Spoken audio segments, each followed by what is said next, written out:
इसके बाद है शेप्स का ऑप्शन। इस ऑप्शन को भी हम पहले देख चुके हैं, लेकिन हम दोबारा इसमें कुछ चीज़ें मैं आपको दिखाना चाह रही हूँ। जैसा कि एक पिक्चर शेप ली और यहाँ से हमने इसका कलर और रेडियस सेट कर लिया, इसको ओके किया। अब यहाँ पे जब शेप के ऊपर टच किया है तो यहाँ पे शेप के रिलेटेड कुछ मज़ीद ऑप्शंस शो हो रहे हैं कि इन ऑप्शंस को इस्तेमाल करते हुए कोई इफ़ेक्ट लगा सकते हैं या कोई तब्दीली कर सकते हैं। तो सबसे पहला है एडिट का ऑप्शन। तो इस ऑप्शन में जाके हम कोई और भी पिक्चर शेप सेलेक्ट कर सकते हैं, या इसी शेप के अंदर कोई तब्दीली करना चाहें तो वो भी हम कर सकते हैं। जैसा कि मैंने यहाँ से इसका रेडियस सेट कर लिया है, अब इसको टिक कर दिया है।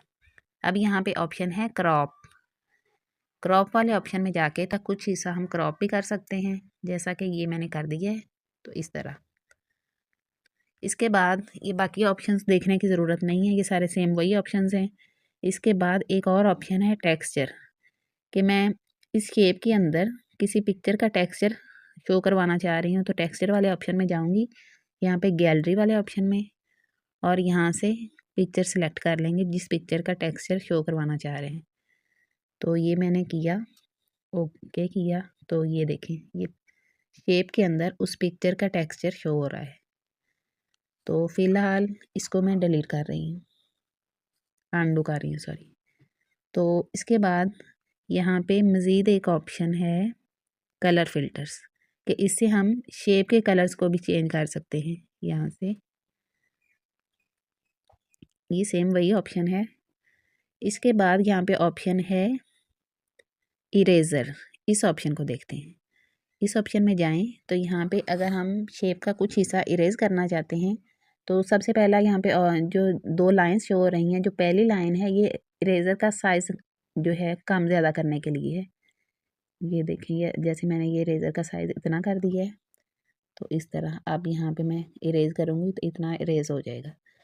लेकिन ये जो दूसरी लाइन है ये इरेज़र की स्मूथनेस के लिए है, तो इसको मैंने बढ़ाया है। तो ये देखें, ब्लरनेस के लिए, सॉरी। तो इसको मैंने किया है, तो ये देखें साइड से ही ब्लर हो गया, जो चीज़ इरेज़ कर रही हूँ वो ब्लर हो गई है। फ़िलहाल मैं इसको अनडू कर रही हूँ। अब हम ऊपर वाले ऑप्शंस को देखते हैं। ऊपर जो ऑप्शन शो हो रहा है शेप का, इस शेप पर क्लिक करेंगे और जो पहली शेप है इस पर जब हम करके करेंगे तो हम हाथ से कुछ हिस्सा हम यहाँ से सिलेक्ट करके तो उसको इरेज़ करवा सकते हैं। जैसा कि ये मैंने सिलेक्ट कर लिया है, इतना हिस्सा मैं इरेज़ करवाना चाह रही हूँ इसमें से। तो अब यहाँ पे इसमें दो ऑप्शन ऊपर शो हो रहे हैं। एक जो ऑप्शन है, पहला जो ऑप्शन है, इसको हम करके देखते हैं। पहले ऑप्शन को जब हम टच करेंगे तो ये जो शेप हमने बनाई थी, इस शेप का अंदर वाला सारा हिस्सा इरेज़ हो गया है। बाहर वाला सारा हिस्सा है लेकिन अंदर वाला इरेज़ हो गया है। अब इसको अनडू करते हैं।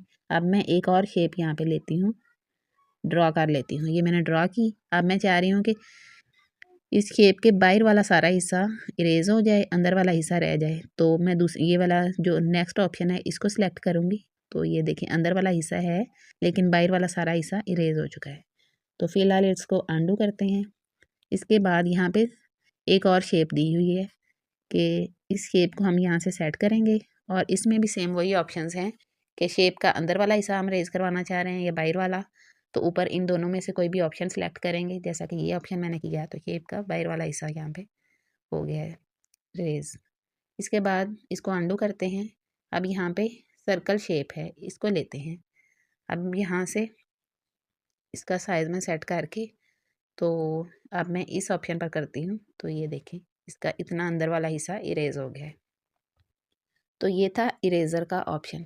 अब यहाँ पे ऊपर जूम का ऑप्शन दिया हुआ है कि यहाँ से हम जूम करके तो फिर भी हम कर सकते हैं कि अगर हम बारीकी से कुछ हिस्सा रेज़ करना चाह रहे हैं तो हम इसको जूम करके भी कर सकते हैं। तो ये देखें, ये शेप का इतना हिस्सा इरेज़ हो चुका है। तो ये था इरेज़र का ऑप्शन शेप में।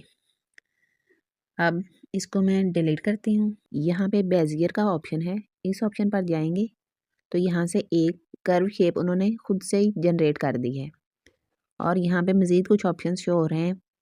ये सारे वही ऑप्शन ऊपर शो हो रहे हैं जो हमने मास्क वाले इफ़ेक्ट में पढ़े थे, कि प्लस वाले ऑप्शन को क्लिक करेंगे तो यहाँ से एक और शेप ये आ गई है, और अगर माइनस वाले पे करेंगे तो एक शेप कम हो जाएगी। और कॉपी वाले ऑप्शन पर करेंगे तो जो शेप सिलेक्टेड है उसकी एक और कॉपी आ जाएगी। और इसके अलावा जो एरोज शो हो रहे हैं ये सिलेक्शन के लिए हैं। तो एरोज वाले ऑप्शन को बाद में मैं आपको बताती हूँ, पहले हम नीचे वाले ऑप्शंस को देखते हैं। नीचे जो ऑप्शन है, पहला ऑप्शन है ये, इस पर क्लिक करते हैं और इसके बाद यहाँ पे जहाँ पे टच करेंगे वहाँ पे एक और पॉइंट जनरेट हो जाएगा। इसके बाद जो दूसरा ऑप्शन है इसको सिलेक्ट करने के बाद यहाँ से हम इसकी शेप मेंटेन कर सकते हैं। यहाँ पे उन्होंने पॉइंट दे दी है, यहाँ से पकड़ के तो हम उसकी शेप मेंटेन कर सकते हैं। इसके अलावा जो तीसरा ऑप्शन है ये मूवमेंट के लिए है, इस पर क्लिक करके तो हम इसको मूव करवा सकते हैं। अब हम ऊपर एरोज वाले ऑप्शन को देखते हैं। अब क्योंकि हमने मूव करवा के इसको आगे करवा दी है, अब पता चल रहा है कि कौन सी शेप पहली है और कौन सी दूसरी है। तो जो पहले वाली है, जो ऊपर है, ये पहली शेप थी और ये जो दूसरी है ये नीचे शो हो रही है। अब दूसरे वाली शेप यहाँ से सिलेक्टेड है क्योंकि इसके ऊपर जो पॉइंट्स हैं ये बड़े शो हो रहे हैं, जो अनसिलेक्टेड शेप है उसके पॉइंट्स छोटे शो हो रहे हैं। तो दूसरे वाली शेप यहाँ पे सिलेक्टेड है और दरमियान में 2 शो हो रहा है, इसका मतलब है कि दूसरे वाली शेप सिलेक्टेड है। अगर हम पहले वाली शेप को सिलेक्ट करना चाह रहे हैं तो हम इस एरो पर क्लिक करेंगे तो पहले वाली शेप सिलेक्ट हो गई है और ऊपर लिखा हुआ भी आ रहा है कि 1, यानी पहले वाली सिलेक्टेड है। और अगर हम दूसरे वाली को दोबारा से सिलेक्ट करना चाह रहे हैं तो इधर वाले एरो को क्लिक करेंगे तो यहाँ से दूसरे वाली शेप दोबारा से सिलेक्ट हो जाएगी। तो यहाँ थे ये ऑप्शंस। इसके बाद यहाँ एक्शंस में मज़ीद कुछ ऑप्शंस दिए हुए हैं। सबसे पहला जो ऑप्शन है इस पर क्लिक करेंगे तो 1 पॉइंट कम हो जाएगा। और जो दूसरा ऑप्शन है ये ज्वाइनिंग के लिए है कि अभी जो शेप है, ऊपर देखें शेप को, तो उसके किनारे ज्वाइन नहीं हुए, लेकिन इस ज्वाइनिंग वाले ऑप्शन पर क्लिक करेंगे तो यहाँ से उसके जो पॉइंट्स हैं वो ज्वाइन हो गए हैं।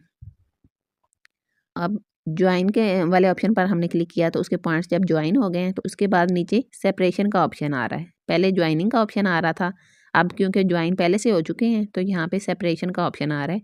तो इस ऑप्शन पर क्लिक करेंगे तो ये दोबारा सेपरेट हो जाएंगे पॉइंट्स। अब इसके बाद जो तीसरा ऑप्शन है ये साइज़ के लिए है, इस पर क्लिक करेंगे और यहाँ से इसका साइज़ हम छोटा बड़ा कर सकते हैं। इसके बाद जो नेक्स्ट ऑप्शन है ये रोटेशन के लिए है कि इससे हम इसको रोटेट करवा सकते हैं शेप को। इसके बाद स्ट्रोक विड्थ का ऑप्शन है कि यहाँ से स्ट्रोक विड्थ हम कम ज़्यादा कर सकते हैं और यहाँ से इन एंडिंग्स का भी कोई भी सिलेक्ट कर सकते हैं। इसके बाद ओपेसिटी, यहाँ से इसकी ओपेसिटी कम या ज़्यादा कर सकते हैं और यहाँ से कलर या इसको ग्रेडियंट दे सकते हैं। ये ग्रेडियंट दे दिया, बस यही ऑप्शंस थे। तो इस ऑप्शन का इस्तेमाल बहुत कम होता है, तो लेकिन हमने देख लिया इसको।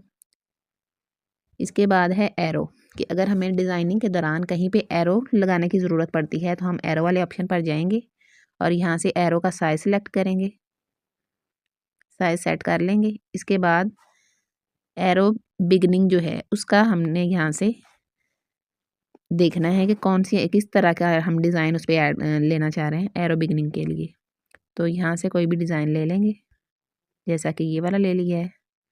और इसके बाद एरो एंडिंग का साइज़ हम यहाँ से इसका साइज़ सेट करेंगे और एरो एंड का भी हम यहाँ से कोई भी डिज़ाइन ले लेंगे, जैसा कि ये ले लिए।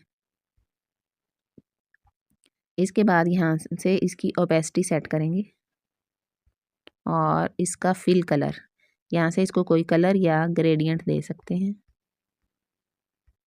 ये ग्रेडियंट मैंने लगा दिया इस पर।